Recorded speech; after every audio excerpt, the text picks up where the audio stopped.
Today is day one of working from home as a physician, and it's strange, but we're all doing our part, and I'm sure many of you are feeling kind of lost as to what to expect going forward. But I think our government and our organizations are doing a great job of informing us and keeping us aware of the changing tide as this virus evolves and changes.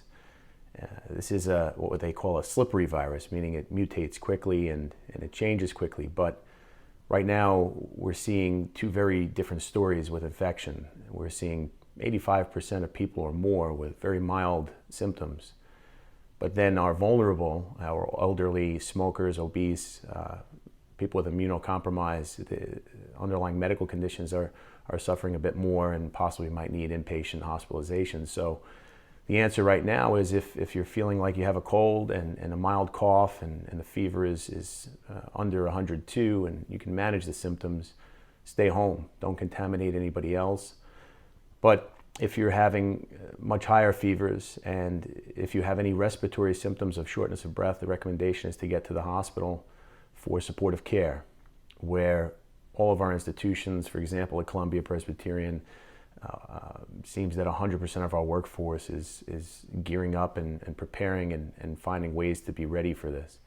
I work in the Department of Orthopedics, but we're getting updates regularly throughout the day, multiple times per day, so that we understand the impact of this virus.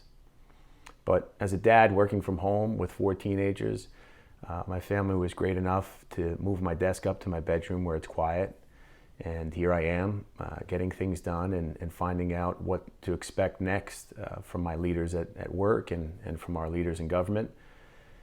Basically, at this point, we know that the infection is more widespread than would safely allow us to follow our usual routines.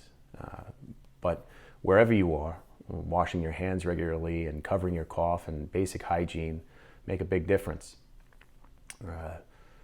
As far as the practicality of being at home with the kids and what do you say to them and how do you deal with their anxieties?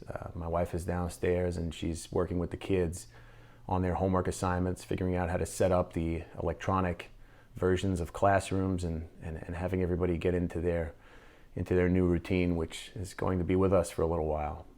Nobody knows whether it's going to be a few weeks or a few months. Our president yesterday said possibly July or August, but I think that creates a lot of anxiety, and I think the best thing to do right now is play it day by day. Take it one stride at a time. And of course, there's going to be huge impacts beyond just the dynamics of the day-to-day. People are concerned about their finances, but I think back to 9/11 and I remember how we pulled together in that time and how we overcame that obstacle, and I think that the same thing is going to happen here. I think that we're going to find ways to overcome and stick together. So that's it for today. I just wanted to provide a video visit with myself, as this is how I'm conducting business for my orthopedic and sports medicine patients. We're doing video visits and we're providing support as best we can remotely, and hopefully having some reassuring words that we're going to get through this and we're going to find ways to work together. Hopefully that's meaningful, and I hope to see some of your questions and comments, and I appreciate everybody who's provided some support for the posts that I've made in writing on my website or on social media, and look forward to seeing you all again soon.